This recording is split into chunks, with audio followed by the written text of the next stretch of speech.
Pelo sinal da Santa Cruz, livrai-nos Deus, nosso Senhor, dos nossos inimigos. Em nome do Pai, do Filho e do Espírito Santo. Amém. Meu Senhor e meu Deus, creio firmemente que estás aqui, que me vês, que me ouves. Adoro-te com profunda reverência, peço-te perdão dos meus pecados e graça para fazer com fruto esse tempo de oração. Minha Mãe Imaculada, São José, meu Pai e Senhor, meu anjo da guarda, intercedei por mim. Quando iniciava o ano, São José Maria, ele não gostava de um ditado que era comum na sua época, de dizer ano novo, vida nova, porque a vida não muda, porque o ano mudou. Ele gostava de dizer simplesmente ano novo, luta nova. E ele comentava, para nós que temos que recomeçar cada dia, ano novo significa luta nova. E vamos meditar nessa luta. Como vocês devem saber, no ano passado foi aberto o processo de beatificação de um fiel do Opus Dei brasileiro, um supernumerário, chamado Marcelo Henrique Câmara. E sempre nos ajuda a ver o exemplo de pessoas que são servos de Deus, né? Que estão em processo de ser declarado santo. Por esse motivo, eu pensei em preparar essa meditação, ou dar essa meditação sobre uma luta nova, partindo do exemplo do Marcelo Câmara, considerando como ele incorporou muitas das ideias de São José Maria e manifestou com as suas palavras, com seu modo, essas ideias. E agora eu estou tendo acesso às palavras contidas nas notas de palestras que ele deu. Muitas vezes ele dava palestra, era um palestrante do movimento que ele frequentou, chegou até a fazer programas no rádio, e tivemos acesso também a algumas anotações da sua agenda. E ao falar de luta, uma coisa que fica muito claro nos escritos do Marcelo e na vida dele é a profunda consciência que ele tinha da primazia da graça, ou seja, que a graça está em primeiro lugar na vida de um cristão, na sua santificação pessoal. Vejam o que ele dizia: eu tenho vivido da graça do meu Deus.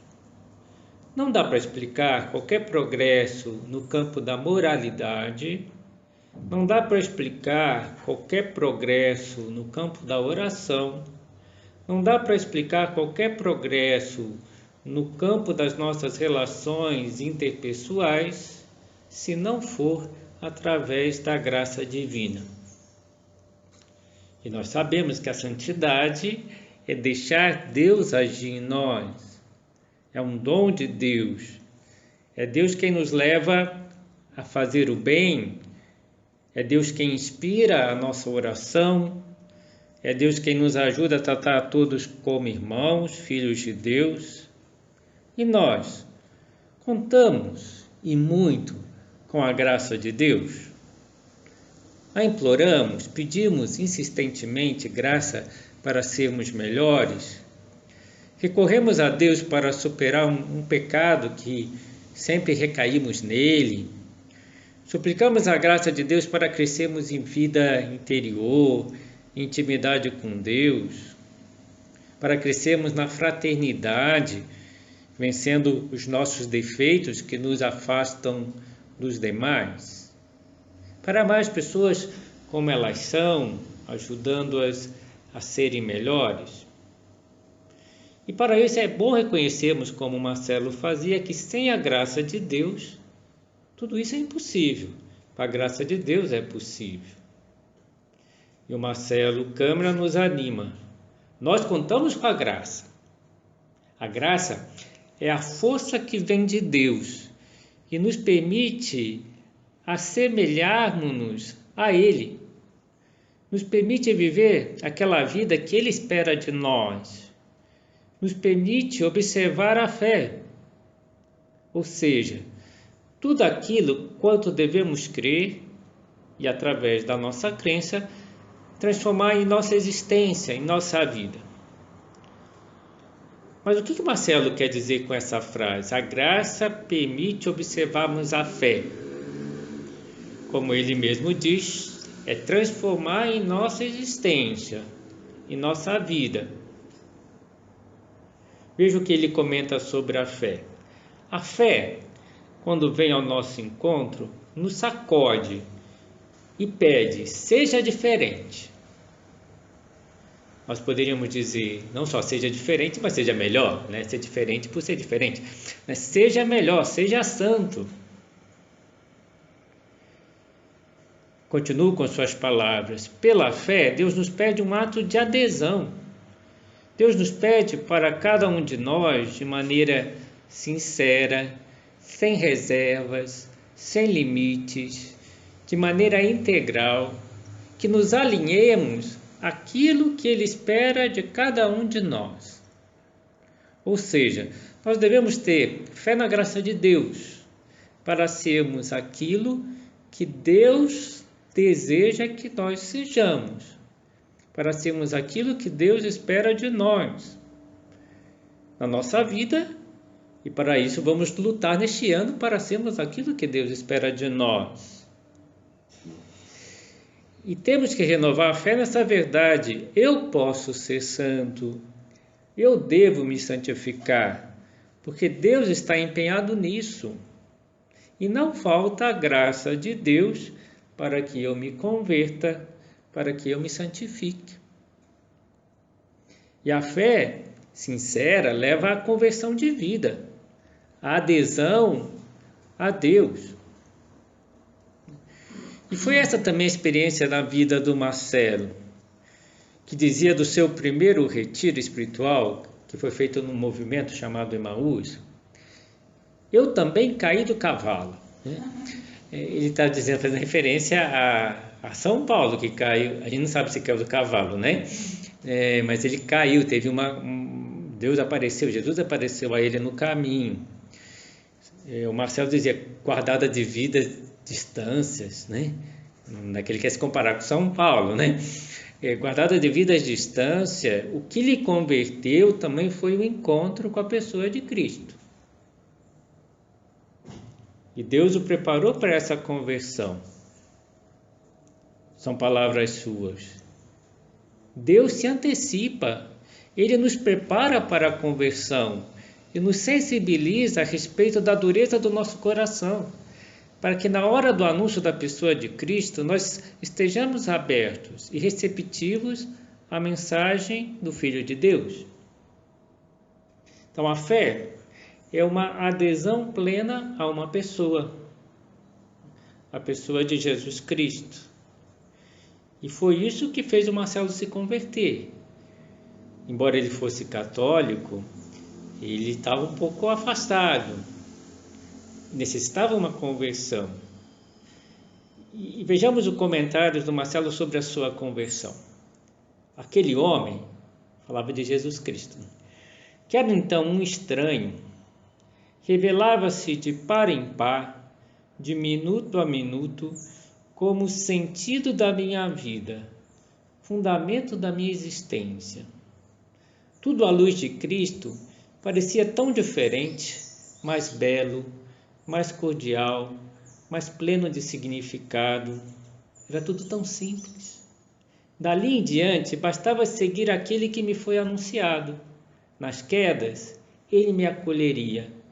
Nos progressos, ele aumentaria em mim a graça da sua presença, tanto espiritual como eucarística. Que ele teria Deus mais presente na sua vida, e principalmente no sacrário, na Eucaristia. E aqui estava a grande fé do Marcelo. Ele conheceu mais a Cristo e se namorou por Cristo. E aí ele deu um passo a mais, às vezes a gente não dá esse passo, né? Ele quis ser como Jesus, sem nenhum receio, sem nenhuma vergonha, sem nenhum respeito humano, e passou a parecer muito com Cristo. Daí veio a sua fama de santidade, porque ele não tinha nenhum receio de transparecer o amor de Deus aos outros e ser a presença de Cristo com os outros. Como ele falava de Cristo, né, para um colega da faculdade, numa cantina, ele disse: a pessoa mais importante para mim na vida é Jesus Cristo. Tinha coragem de falar assim. Até uma colega ouviu e teve uma conversão por causa dessa frase, que ouviu de orelhada, como se diz, né? E também esse exemplo de carinho, um amigo dele da faculdade vai visitá-lo no hospital, porque ele estava muito doente, com câncer. O que o Marcelo diz? Samuca, que bom que você veio, né? E abriu o coração, fazendo tratamento. É o aniversário de uma amiga dele, que está comemorando uma pizzaria com os amigos, e o Marcelo Cama aparece lá. Ela disse: Marcelo, o que você faz aqui? Porque ele estava fazendo tratamento, estava muito fraco, né? E o que ele diz? Eu não poderia deixar de vir numa data tão importante de uma amiga tão querida. E como ele não tinha nenhum respeito humano de mostrar o carinho que tinha pelas pessoas, um carinho sincero. E por isso que ele atraía tanto, porque as pessoas viam que ele queria ser como Cristo. E isso que é a conversão, né? Essa adesão plena a Cristo. E sobre a sua conversão, ele mesmo diz: essa mudança de vida, de perspectiva, de valores, se deu ao escutar a fala de um senhor, era um padre, Monsieur Bianchini, já com certa idade, mas que se mostrava um instrumento fidelíssimo daquele Jesus que me fazia apresentar. E naquele sacerdote, além da erudição, da profunda confiança no que ele falava, Marcelo encontrou um indiscutível amor a Jesus Cristo e foi profundamente tocado por ele, tanto que chegou a escrever: antes de mais nada, é preciso falar para os homens a respeito do amor do nosso Senhor. É o amor de Deus que nos leva a crermos nele e nos entregarmos a ele e a reconhecermos nele o princípio e o fim da nossa existência. Então esse amor por Jesus que se faz homem, por Deus que se faz homem, fica muito forte, principalmente nos momentos do Natal, do Advento, em que o Marcelo também contemplava muito a encarnação de Nosso Senhor e ficava tão impressionado. Os santos se impressionam muito com essa realidade, né, de um Deus que se faz homem. E assim falava desse amor. Ele dizia que ele aconselhava falar do amor de Deus. E ele falava. Quão grande é o amor de Deus! Perfeito em si mesmo, assume a forma humana, bem como muitas das suas decorrências, nossas necessidades, doenças, sofrimentos, lágrimas, para resgatar-nos das nossas profundas imperfeições. É inegável, de qualquer forma, que a proximidade do Natal torna mais presente a imagem do menino Jesus, de modo que se faz mais frequente a nossa reflexão sobre o grande amor de Deus manifestado no nascimento do seu Filho unigênito, cheio de graça e de verdade, para dar ao mundo uma nova vida.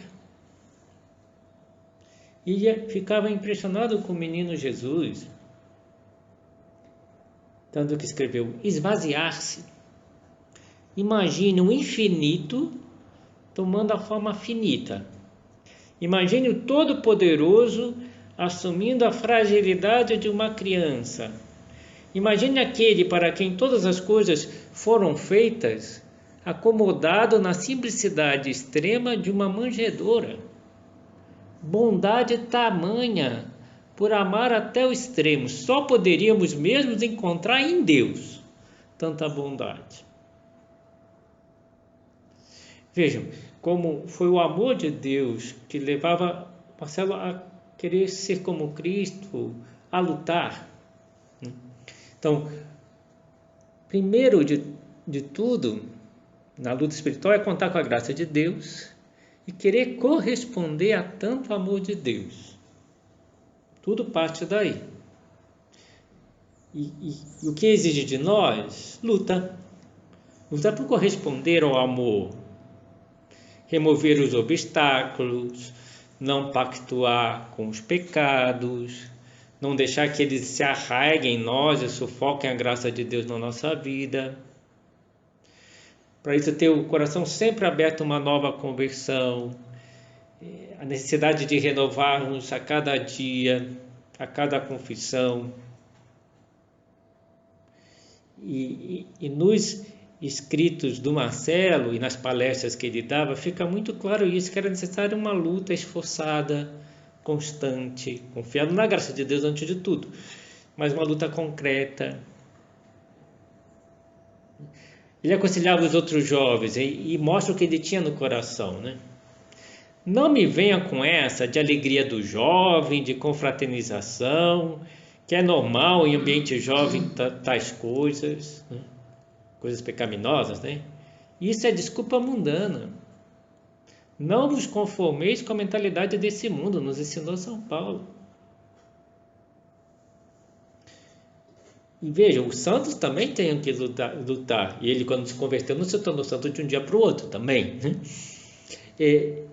Com relação à castidade, ele escreveu: ou eu deixo meus instintos me dominarem e não vivo a vida de Deus, doador da graça santificante, e saio ficando com as meninas, ou busco outra opção, busco a santidade. Ou deixo os instintos soltos, ou eu luto por ser santo. E no fundo ele percebe, Deus quer isso, que eu seja santo. Então não vou ficar com as meninas mais, né? Ali não fica claro se ele ficou alguma vez ou não, mas ele não vai ficar com as meninas. E vai dizer isso para os jovens, né? Quem fica com Deus não fica com as meninas. Ele diz isso claramente, com a simplicidade dele, né? E onde ele vai buscar a força para levar a vida cristã? Onde nós temos que buscar, na oração. E lutar para isso. A mãe dele conta como ele, muito doente, ele não deixava de fazer o plano de vida espiritual dele. E fazia bem. Com relação à oração, olha o que ele escreveu. Eu gosto de fazê-la. E recomendo que se faça no início do dia, para que o dia se dê todo na presença do Senhor. Era um conselho pessoal dele, de como fazer oração de manhã cedinho, para que depois a gente ficasse com Deus o dia inteiro. E dizia, não vais deixar com que se dirija a ti a crítica, digamos assim, que o Senhor faz em relação aos seus no Evangelho, em tantos e tantos momentos. Ele se queixa em determinados momentos dos apóstolos, que não o acompanham na oração. Talvez um dos momentos mais sensíveis em que essa queixa se dá é no Jardim das Oliveiras. Ele pede a 3 dos seus apóstolos que pudessem rezar com ele. Não rezam, não o escutam. Logo, as fragilidades dos apóstolos se apresentam. Porque eles não rezam, então se tornam frágeis. Então, Marcelo tinha muito claro disso, que tinha que fazer oração para se fortificar. Até para ter paz. Usando os seus termos, a pacificação interna, a gente falaria talvez da paz interior, hoje em dia, me parece, passa pela oração. Oração traz paz. Por quê? Porque rezar é falar com Deus. Se falas com Deus, Deus não te ensinará outro caminho, senão o caminho da paz. E se o escutas, e se o consideras, certamente trilharás esse caminho. E se não construirmos paz na nossa família, paz no nosso trabalho, onde construiremos? Se a maior parte da vida vivemos na família e no trabalho, Não é possível vida coerente de fé na ausência de uma vida de pacificação interna.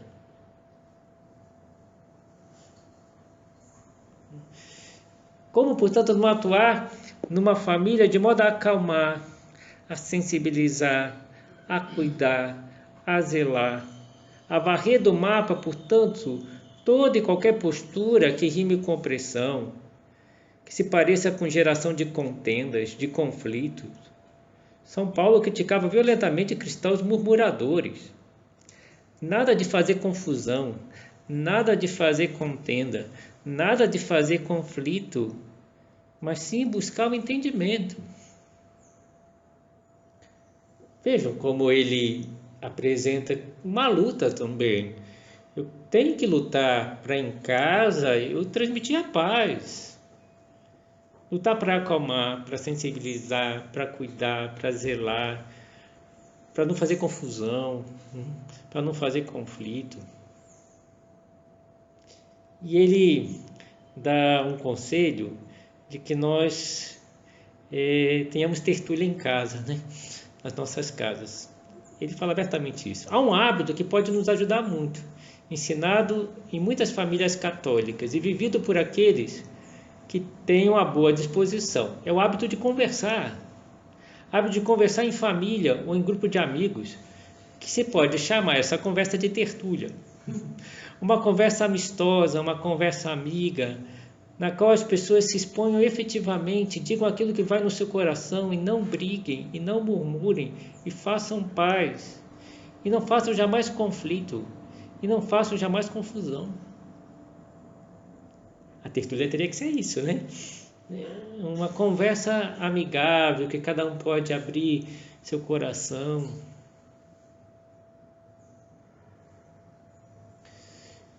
E o Marcelo pedia: dá-me, Senhor, ver os outros como tu os vês.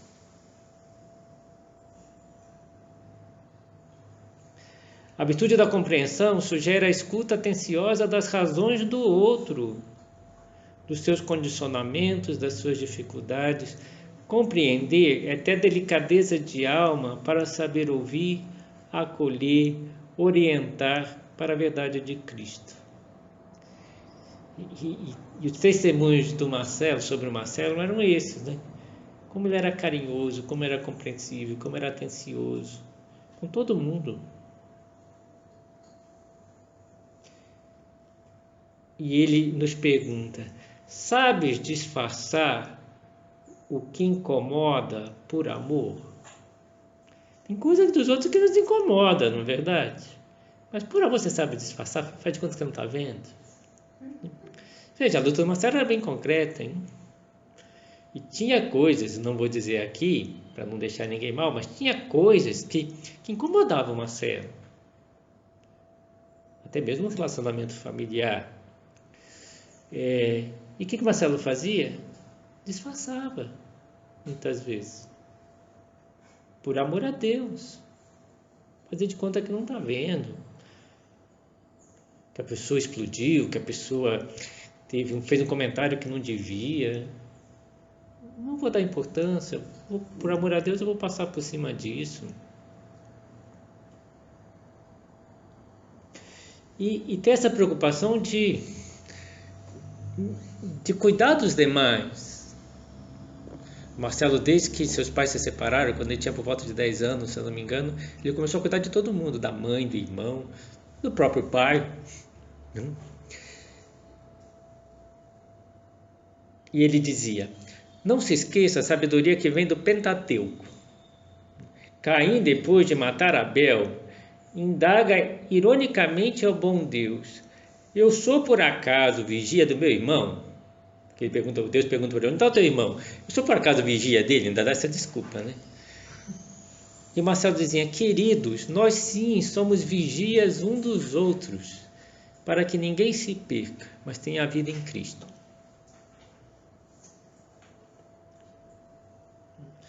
E ele cuidava mesmo.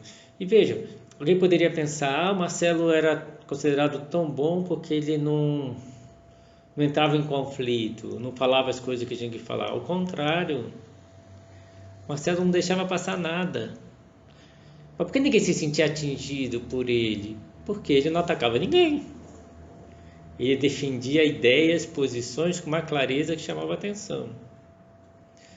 Uma vez, num encontro de jovens, em que o Marcelo não estava presente no dia, ele ficou sabendo que aqueles jovens tinham bebido mais do que devia, bem mais do que devia. Na próxima reunião que o Marcelo estava, o que ele fez? Falou. Eu digo, meus queridos, que basta um de nós ter se excedido para que toda a comunidade fraternalmente se entristeça, posto que nós somos um só corpo. Ele vai dar valores sobrenaturais aqui, né? Não é o mesmo Espírito que nós habita. Se o Espírito habita em nós, somos templos desse Espírito e, portanto, esse santo templo não pode ser profanado pelo uso imoderado de bebidas. Ponto. Impressionante que um jovem fala assim para os outros jovens e censura abertamente. Mas apresenta um motivo sobrenatural, nós somos templos do Espírito Santo. Entristece todo mundo quando alguém bebe.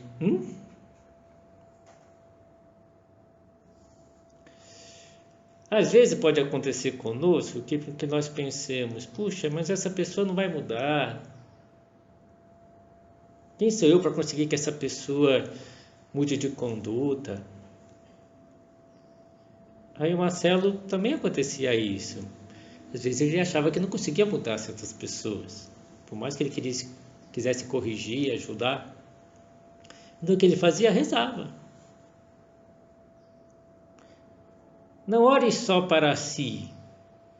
Não pense na oração só em seus problemas. Pense em todos. Ore por todos.